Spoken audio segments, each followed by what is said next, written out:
ദേവികയെ തളയ്ക്കാൻ car തന്നെ വേണമെന്നില്ല. നോക്കിക്കോ, അവളെയും ആ തള്ളയും ഞാൻ തീരുമാനിച്ച രീതിയിൽ തന്നെ നേരിടും.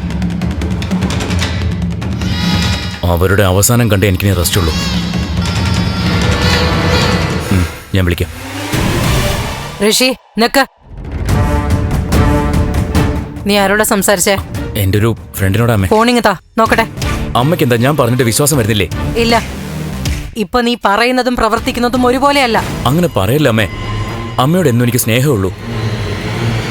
അമ്മയോടുള്ള സ്നേഹക്കൂടുതൽ കാരണമാ പലപ്പോഴും അമ്മയ്ക്ക് തരുന്ന വാക്കുകൾ പാലിക്കാൻ പറ്റാതെ പോകുന്നത്. എന്നെയും അമ്മയും ഒരുപോലെ തോൽപ്പിച്ചവരാ ആ പ്രഭാവതിയും കുടുംബവും. എനിക്കിപ്പോ ഒരു കാര്യം ഉറപ്പായി. അന്ന് ദേവികയുടെ ഡ്രൈവറെ സ്വാധീനിച്ച് അവളെ അപകടപ്പെടുത്താൻ നോക്കിയത് നീയല്ലേ? അമ്മേ, അതൊക്കെ മറ്റാരോ ചെയ്തതാ. വേണ്ട, നിന്റെ മുഖം പറയുന്നുണ്ട് നിനക്കും കൂടി അറിയാവുന്ന കാര്യങ്ങൾ അതൊക്കെയെന്ന്.